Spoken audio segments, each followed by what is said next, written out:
Sir నమస్కారం sir. నమస్తే. Sir Dasari Narayana Rao గారు ఆ తరం హీరోలందరితో సినిమాలు చేశారు. మంచి విజయాలు అందుకున్నారు. కాకపోతే చిరంజీవి గారితో ఒక్క సినిమా మాత్రమే చేసి ఆపేశారు. ఆ తర్వాత సినిమాలేమి కూడా చేయలేదు. అంటే దీనికేమన్నా కారణం ఉందా? చేయకూడదని డిసైడ్ అయ్యారా? ఏంటి సార్ ఏం జరిగింది? చిరంజీవి కెరియర్ ప్రారంభం అంటే ఆయన సినిమా ఇండస్ట్రీలో సౌత్ ఇండియన్ ఫిల్మ్ ఛాంబర్ ఆధ్వర్యంలో నడిచినటువంటి ఫిల్మ్ ఇన్స్టిట్యూట్లో ఆయన సీటు సంపాదించుకోవటం, ఈ నేపథ్యం వెనకాల దాసరి గారి రోల్ కూడా ఉంది అని అంటారు. దాసరి గారే స్వయంగా చెప్పుకున్న సందర్భం కూడా ఉంది. అయితే చిరంజీవి గారు హీరోగా అంటే నటుడిగా ఎంట్రీ ఇచ్చిన తర్వాత ఆయన క్రాంతి కుమార్ గారి బ్యానర్లోకి వెళ్ళాడు. క్రాంతి కుమార్ గారి బ్యానర్లోకి వెళ్ళిన తర్వాత ఆయన తరహా సినిమాలు, అప్పటికి పాపారాయుడు అనే సినిమా చేశాడు ఆయన. క్రాంతి కుమార్ గారు దాసరి డైరెక్షన్లోనే యాక్చువల్గా రాఘవేంద్రరావు గారు చేయాలి ఆ సినిమా. రాఘవేంద్రరావు గారు అప్పుడు బిజీగా ఉండటంతో ఈయన దాసరి గారికి కథ లైన్ క్రాంతి కుమార్ గారిది. క్రాంతి కుమార్ గారి లైన్నే దాసరి గారికి చెప్పి ఆయన పద్ధతిలో దాన్ని డెవలప్ చేసి ఎన్టీఆర్తో చేశారు. ఎన్టీఆర్తో సినిమా చేయాలి అనేది ఆయన ప్రోగ్రాం క్రాంతి కుమార్ గారి. ఆ ప్రోగ్రాంలో భాగంగా సర్దార్ పాపారాయుడు చేశారు. ఆ తర్వాత న్యాయం కావాలి అవన్నీ మళ్ళీ చిరంజీవితో నడిచింది. అప్పటికి చిరంజీవి చేస్తున్న తరహా సినిమాలు, దాసరి గారు చేస్తున్న తరహా సినిమాలకి మధ్య తేడా ఉంది. ఆయన అడపాదడప పెద్ద సినిమాలు చేస్తూనే చిన్న సినిమాలు కూడా చేసేవాడు. కానీ ఆ చిన్న సినిమాల్లో కొత్త ఆర్టిస్టులని తీసుకోవడానికి ఎక్కువ ఉత్సాహం చూపించేవాడు. అప్పటికే చిరంజీవి రైజ్లోకి వచ్చేసాడు ఒక రకంగా. అంటే న్యాయం కావాలి టైంకి తనకు గుర్తింపు ఉంది.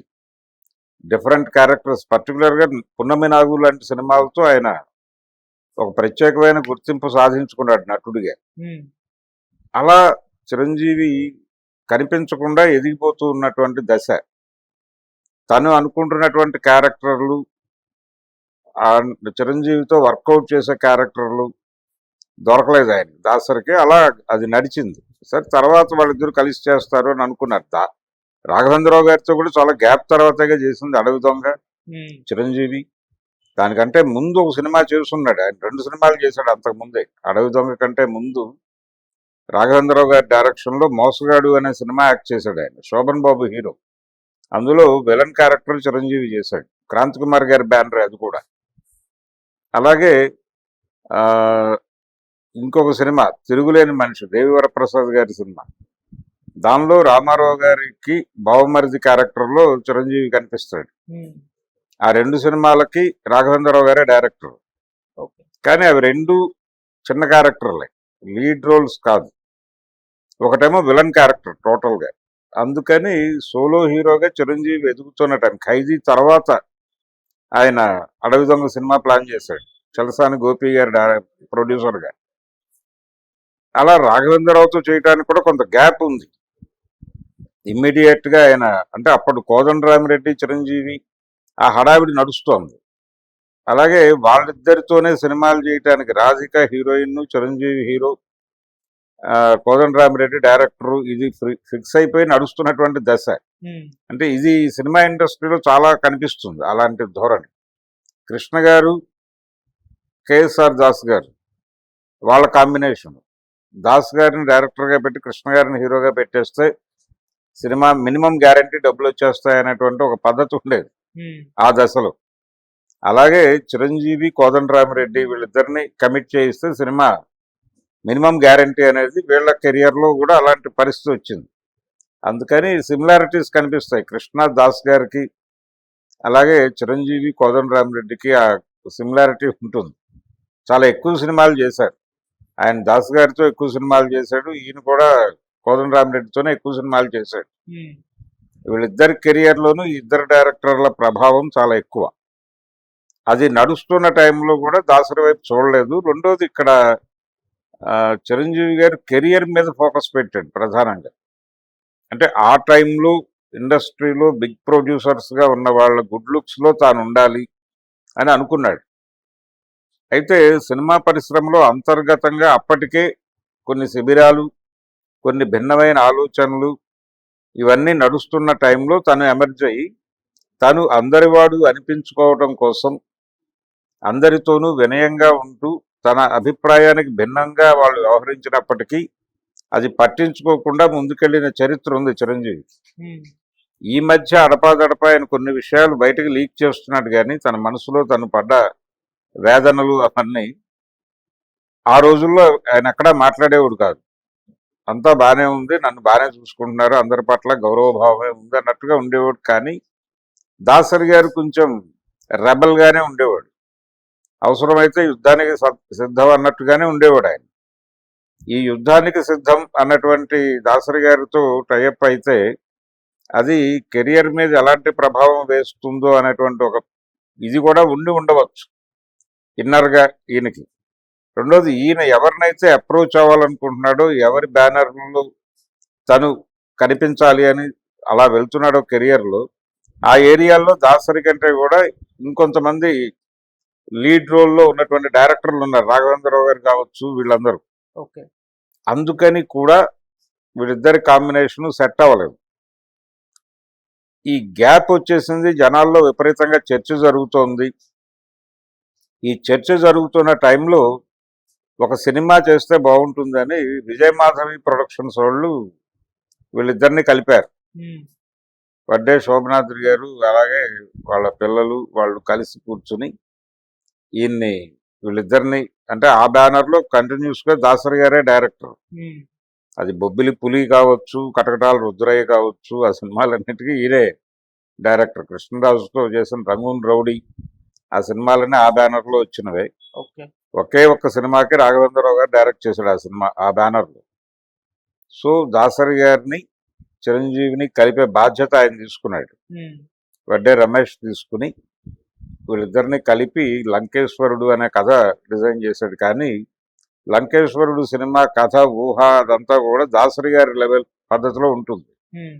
అంటే ఆయన అంతకుముందు రామారావు గారితో చేస్తున్న సినిమాలన్నీ కూడా అప్పటికి రామారావు గారు చేస్తున్న సినిమాలకి భిన్నమైన ధోరణి. అది మనుషులంతా ఒక్కటే కావచ్చు, సర్దార్ పాపారాయుడు కావచ్చు, బొబ్బిలిపులి కావచ్చు, ఆ 3 సినిమాలు అప్పుడు రామారావు గారు చేస్తున్న సినిమాలకి భిన్నమైన కథలే. భిన్నమైన కథలు ఆయనతో, అంటే దాసరి గారు రాఘవేంద్రరావు గారిని కంపేర్ చేసినప్పుడు రాఘవేంద్రరావు గారు రామారావు గారి ధోరణిలోకి వెళ్ళి ఆ ధోరణిలో కొంచెం ఆయన పాటలు ఇలాంటివి కొంచెం కమర్షియల్ ఎలిమెంట్స్ పెంచి అలా సక్సెస్ఫుల్ కొట్టాడు, అడవి రాముడు ఇవన్నీ. కానీ రామారావు గారితో ఒక డిఫరెంట్ సబ్జెక్ట్ ట్రై చేద్దాం అనే తపన పడింది మాత్రం దాసనారాయణ రావు. అందుకని వాళ్ళిద్దరి మధ్య తేడా ఉంది. నాగేశ్వరరావుతోనూ హిట్లు కొట్టాడు ఆయన దాసరి గారు. నాగేశ్వరరావు గారు నిజానికి ఆయన అభిమాన నటుడు కూడా. దాసరి గారి ఫేవరెట్ నాగేశ్వరరావు. రామారావు గారి పట్ల గౌరవం ఉండేది. ఆ గౌరవంతో ఈయనతోనూ డిఫరెంట్ సినిమాలు చేయాలనుకున్నాడు. డిఫరెంట్ సినిమాలు చేయటమే కాదు, హిట్లు కొట్టాడు. 3 హిట్లే ఈయనతో చేసిన సినిమాలు. అలా నడిచేది. ఆ టైంలో దాదాపు కృష్ణ గారితో కూడా భారీ విజయాలు ఏం లేవు ఆయన. రాధమ్మ పెళ్లి పెద్దగా సక్సెస్ ఇవ్వలేదు. అలాగే ఆ తర్వాత యుద్ధం అనే ఒక సినిమా చేశాడు మల్టీ స్టార్ త్రివిక్రమరావు గారి బ్యానర్లో. కృష్ణరాజు గారిని కృష్ణ గారిని పెట్టి అది వర్కౌట్ అవ్వలేదు. సాయి కృష్ణ బ్యానర్లో బండోడు గుండమ్మ అని ఒక సినిమా ట్రై చేశారు, అది భారీగా ఏం విజయం కాలేదు. కృష్ణ గారితో కూడా భారీ విజయాలు లేవు ఆయన. ఒక మోస్తరు సినిమాలే చేశాడు. ఆయన బిగ్ హిట్స్ అన్నీ కూడా ఆయన నాగేశ్వరరావు గారితో బిగ్ హిట్స్ ఇచ్చాడు, కృష్ణరాజు గారికి పెద్ద హిట్లు ఇచ్చాడు, మోహన్ బాబుకి కూడా ఇచ్చాడు. మోహన్ బాబుకి కూడా కేటుగాడు లాంటి మంచి సక్సెస్ఫుల్ సినిమా ఇచ్చాడు ఆయన. అలా రామారావు గారికి హిట్లు ఇచ్చాడు. అంతే తప్ప అందరు హీరోలకి హిట్లు ఇవ్వలేదు ఆయన కూడా. ఆయన కృష్ణ గారితోనూ చిరంజీవి గారితోనూ ఆ తడబాటు కనిపిస్తుంది దాసరి గారి కెరియర్లో. అయితే చిరంజీవి గారితో ఆయన తన ధోరణి కథ, అంటే రామారావు గారితో ఎలాగైతే డిఫరెంట్ సినిమా చేశాడో అలాగా అప్పుడు చిరంజీవి చేస్తున్న సినిమాలకి డిఫరెంట్ సబ్జెక్ట్తో వెళ్ళాలనుకుని ఆ కథ తయారు చేశాడు ఆయన. కానీ అప్పటికి చిరంజీవి గారి నుంచి ఆయన అభిమానులు కోరుకుంటున్న వేరు. ఆ ఎలిమెంట్స్ కోసం కొంచెం స్ట్రెస్ ఇచ్చాడు ఆయన చిరంజీవి. అది లేకపోతే, అంటే సినిమా ఇబ్బంది పడితే దాని ప్రభావం పడేది స్ట్రైట్ అవే హీరో మీదే. అందుకని ఆ టైంలో కొంచెం ఆ సబ్జెక్ట్లో తను కోరినటువంటి ఎలిమెంట్స్ నడవటానికి కొంచెం అవకాశం కల్పించవలసిందిగా ఆయన కొంత ఈయనతో ప్రెజర్ తీసుకురావాల్సిన పరిస్థితి అయితే వచ్చింది. వాళ్ళిద్దరి మధ్య కొంత నడిచింది.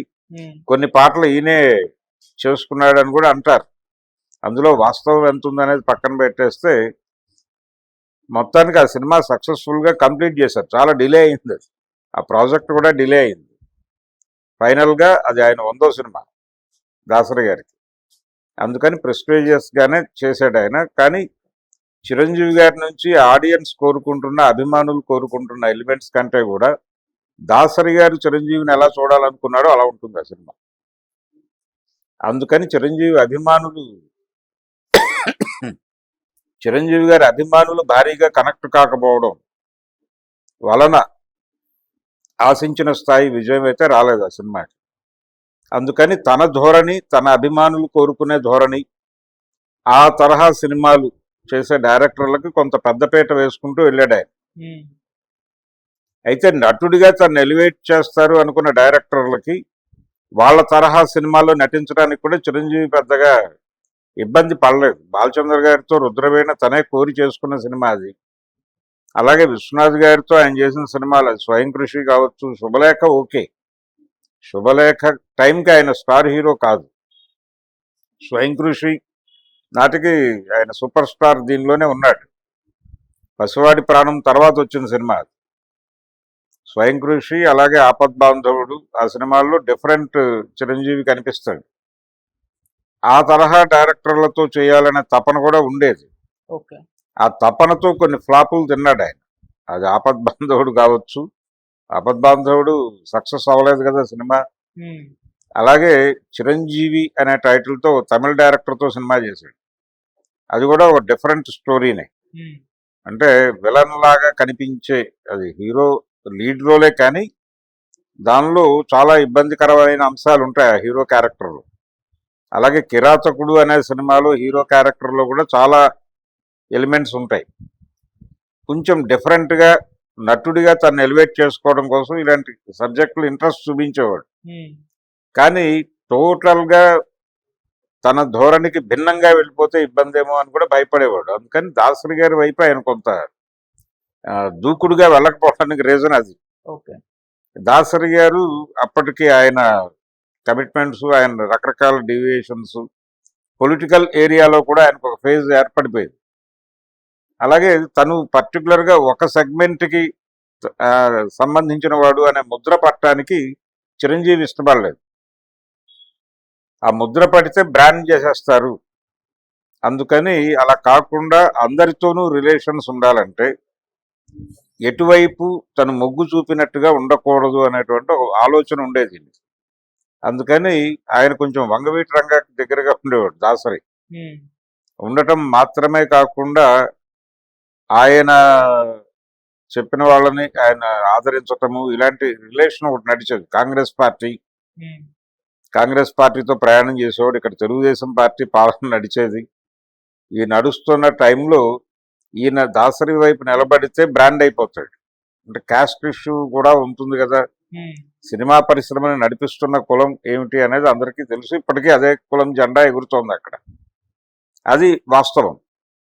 అందుకని ఈ వివాదాల్లోకి వెళ్లకుండా నటుడిగా తన కెరియర్ని సాఫ్ట్గా ముందుకు తీసుకెళ్లాలంటే ఇలా బ్రాండ్ కాకుండా ఉండాలనే ఉద్దేశంతో ఆయన కొన్ని సందర్భాల్లో దాసరి వ్యతిరేకించే శిబిరాల వైపు కూడా నిలబడ్డాడు చిరంజీవికే కాదు ఆ ప్రాబ్లం అరవింద్కు కూడా ఉంది. అరవింద్ కూడా తనకి వ్యతిరేకంగా నిలబడ్డాడు అనుకుని దాసరి గారు భావించిన సందర్భాలు ఉన్నాయి ఇండస్ట్రీలో. అయితే అరవింద్ గారి ప్రయాణం మొదలైంది దాసరితో. దాసరి గారే మొదటి హిట్స్ ఇచ్చాడు గీతా ఆర్ట్స్ అనే బ్యానర్కి. అది బంట్రోతు భార్య కావచ్చు, దేవుడే దిగివస్తే కావచ్చు, అవన్నీ చాలా పెద్ద హిట్లు. ప్రారంభ దర్శకుడు ఆయనే ఆ బ్యానర్కి. అంటే మొదట డబ్బింగ్ సినిమాతో మొదలైంది. అది బంగారు పథకం సినిమాతో. అది బిగ్ హిట్. అక్కడి నుంచి దాసరి గారు ఇచ్చిన విజయాల మీదుగా నడిచిన బ్యానర్ అది. సో ఇది ఉంది వాళ్ళకి. అల్లు రాలంగి గారికి దాసరి గారికి మంచి రిలేషన్ ఉండేది. కానీ దాసరి గారు చిరంజీవి ఎదిగిన టైంకి ఆయన ఒక ముద్రలో ఉన్నాడు. ఆయన ఒక శిబిరంగా మారాడు. ఆ శిబిరంతో ఐడెంటిఫై అయితే కెరియర్కి ఇబ్బంది అనే ఉద్దేశంతో చిరంజీవి దూరంగా ఉన్నాడు. చిరంజీవి కోసం అరవింద్ కూడా దూరంగా ఉన్నాడు. అందుకని వీళ్ళిద్దరూ వేరేగా కనిపిస్తారు, కానీ వీళ్ళిద్దరికి మనసులో దాసరి పట్ల వ్యతిరేకతలు ఏమీ లేవు. ఓకే. వీళ్ళ ఇబ్బందుల రీత్యా వీళ్ళు రిజర్వ్డ్గా ఉండేవాళ్ళు ఆయనతో. అలా దాసరికి వ్యతిరేకంగా వీళ్ళతో మాట్లాడించే ప్రయత్నాలు కూడా కొంతమంది చేశారు, కానీ వీళ్ళు ఎప్పుడూ దూకుడుగా వ్యవహరించలేదు. అక్కడ ఎంత గ్యాప్ ఉండాలో ఆ గ్యాప్ తీసుకునేవాళ్ళు, ఇక్కడ కూడా ఆ గ్యాప్ మెయింటైన్ చేసేవాళ్ళు. అది వాళ్ళ మధ్య గొడవ. అందుకని వాళ్ళు కలిసి సినిమాలు చేయకపోవడానికి రీజన్ అయితే ఇదే. Okay sir. కొన్ని సందర్భాల్లో వాళ్ళిద్దరూ భిన్నమైన, చిరంజీవి మీద ఘాటు విమర్శలు చేసిన సందర్భాలు కూడా ఉన్నాయి. ఆయన మనసులో ఏది దాచుకునే మనిషి కాదు దాసరి. సురేష్ కృష్ణకి సంబంధించిన ఒక ఈవెంట్లో దాసరి గారు మాట్లాడుతూ, అది ఇప్పటికీ ఉంది యూట్యూబ్లో ఆ బైట్, ఆయన అందులో ఇద్దరు హీరోలను టార్గెట్ చేశాడు. అందులో ఒకటి అక్కినేని నాగేశ్వరరావు గారు, రెండోది చిరంజీవి. పేర్లు ప్రస్తావించకుండా అన్యాపదేశంగా చెప్పాడు. అందులో ఒకటి మెయిన్గా వైరల్ అయినటువంటి కామెంట్ ఏంటంటే, దాసరి గారిది, ఎండుగడ్డి కూడా లేని స్టూడియోని పచ్చగడ్డితో కలకల్లాడేటట్టు చేస్తే ఆ స్టూడియో నుంచి నన్ను బయటకు పంపించేసిన వైనం నా బుర్రలో ఉంటుందా ఉండదా అన్నాడు ఆ రోజు. అన్నపూర్ణ స్టూడియోస్ గురించి, నాగేశ్వరరావు గారి గురించి, ఆయన కోసం ఎంత తపన పడ్డాను అని చెప్పి, తెలుగులో సూపర్ స్టార్ అనేవాడు ఆయన ఒకడే అన్నాడు. ఎవరు? ఎన్టీ రామారావు అని చెప్పాడు స్ట్రైట్ గా. చెప్పి ఆ తర్వాత నేను ఇంకెవరిని పట్టించుకోను అన్నాడు. అని అప్పుడు చిరంజీవి దిశగా మళ్ళింది రైలు. మళ్ళీ ఫిల్మ్ ఇన్స్టిట్యూట్లో సీటు కోసం సైకిల్ వేసుకుని మా ఇంటి చుట్టూ తిరిగి, ఆ తర్వాత నేను సెట్లోకి వస్తే దాసనారాయణరావు లేచాడా లేదా అని వెరిఫై చేసుకున్న హీరోల గురించి కూడా నాకు తెలుసు అన్నాడు. అంటే అది దాదాపుగా ఆయన చిరంజీవి గురించే మాట్లాడాడు అనేది ఆ రోజున మీడియా మొత్తం ఆ ధోరణిలోనే దాన్ని ప్రొజెక్ట్ చేసింది. అయినంత మాత్రాన్ని మళ్ళీ వాళ్ళ మధ్య గ్యాప్ లేని నడవల. ఈ కామెంట్ చేసిన తర్వాత కూడా చిరంజీవి గారి ఖైదీ నెంబర్ 150 సినిమా ఫంక్షన్కి ఆయనే, అలాగే గీతా ఆర్ట్స్లో చిరంజీవితో ఏ సినిమా ప్రారంభించినా దాసరి గారే క్లాప్ కొట్టేవాడు. ఎందుకంటే అదో సెంటిమెంట్ ఉండేది వాళ్ళకి. ఆ బ్యానర్ మొదటి హిట్ ఆయన ఇచ్చాడు కాబట్టి. అందుకని ఆ రిలేషను ఉండేది, ఈ జాగ్రత్త ఉండేది, కేర్ తీసుకునేవాళ్ళు. ఎందుకు వచ్చింది అంటే దాసరి క్యాంపు అని ముద్ర పడితే ప్రమాదమేమో అనే ఉద్దేశం. ఇంకొకళ్ళు అలా చూసి పక్కన పెట్టేస్తారేమో అనే ఇబ్బంది. అందుకని అలా కాకుండా అందరితోనూ ట్రావెల్ అవ్వాలంటే కొంచెం కొన్ని ఏరియాలో గ్యాపులు తీసుకోవడం అవసరం. అలా రకరకాల అంశాలని దృష్టిలో పెట్టుకుని చిరంజీవి తన కెరియర్ని ముందుకు నడిపించటం, ఎటువంటి ఇబ్బంది లేకుండా ముందుకెళ్ళాలి. ఇలాంటి పొలిటికల్ ఏరియాలో ఇరుక్కోకూడదు. ఇండస్ట్రీలో ఉన్నటువంటి రాజకీయ వాతావరణంలోకి ఎంటర్ అయిపోయి ఇబ్బంది పడే కన్నా కెరియర్ మీద ఫోకస్ పెట్టి వెళ్ళటమే బెటరు అనేది ఒక స్టాండ్ తీసుకున్నాడు ఆయన. ఆ స్టాండ్ తీసుకోవటం వల్ల ఇబ్బందులు పడ్డాడు, ఘర్షణలు, అంటే తన మీద సీరియస్ కామెంట్లు చేసిన వాళ్ళతోనూ ట్రావెల్ అయ్యాడు ఆయన. అలా నడిచింది ఆయన ప్రయాణం. సో అందుకని వాళ్ళు ఒక సినిమానే చేయకపోవడానికి 100 కారణాలు ఉన్నాయి వాళ్ళ తర్వాత కలిసి ట్రావెల్ చేయకపోవడానికి. ఈవెన్ రంగా గారు చేసినటువంటి సినిమా చైతన్య రథం కూడా ఆయన మొదట చిరంజీవితోనే అనుకున్నాడు, కానీ అది అందులో యాక్ట్ చేసినా స్టాంప్ అవుతుందనే ఉద్దేశంతో ఆయన కొంచెం దూరం ఉన్నాడు. కానీ ఆయన వచ్చినప్పుడు ఎప్పుడైనా మెడ్రాస్ వస్తే, ఈ మధ్య పవన్ కళ్యాణ్ గారు ఎక్కడో చెప్పుకున్నాడు, రంగా గారు మా ఇంటికి వచ్చినప్పుడు ఆయనకు టీ ఇచ్చాను నేను అని చెప్పుకున్నాడు. ఇవన్నీ ఆ సందర్భంలో జరిగి ఉండొచ్చు. అలాగే జక్కంపూడి రామ్మోహన్ రావు ఇలాంటి వాళ్ళు చిరంజీవి మావాడు అని మాట్లాడేవాళ్ళు బయట. కానీ చిరంజీవి ఎప్పుడు ఎటువైపు దూకినట్టుగా కనిపించేవాడు కాదు, ఆ సంయమనంతోనే వెళ్ళేవాడు. అంటే సినిమా ఇండస్ట్రీ ఉన్న ఫ్రేమ్ పట్ల ఆయనకు స్పష్టమైన అవగాహన ఉంది. అలాగే ఇక్కడ మెదిలితే ఏమవుతుందో, ఆ మధ్య పవన్ కళ్యాణ్ ఒక యుద్ధం ప్రకటించాడు ఛాంబర్ మీద. ఆ యుద్ధం ప్రకటించిన సందర్భంలో కూడా వీళ్ళ ఒక రకమైన అణచివేత అనుభవించిన ఫ్యామిలీనే అది, చిరంజీవి ఫ్యామిలీ. దానికి ఒక చిన్న తిరుగుబాటు లాంటిది అది, పవన్ కళ్యాణ్ ఛాంబర్ మీద దండయాత్ర చేయటం. అప్పుడు కూడా చిరంజీవి గారు సబ్మిసివ్గానే ఉన్నాడు. అరవింద్ గారు కల్పించుకుని వెనక్కి తీసుకొచ్చేసాడు ఇక్కడ పవన్ కళ్యాణ్ని. అల్లు అర్జున్ కూడా వెళ్ళేటప్పుడు. అవును. కాబట్టి ఈ ఘర్షణ, కెరియరు, సంయమనము వీటితో వాళ్ళిద్దరూ కలిసి పనిచేయటం అనేది కుదరలేదు. Okay sir. Thank you so much. Thank you.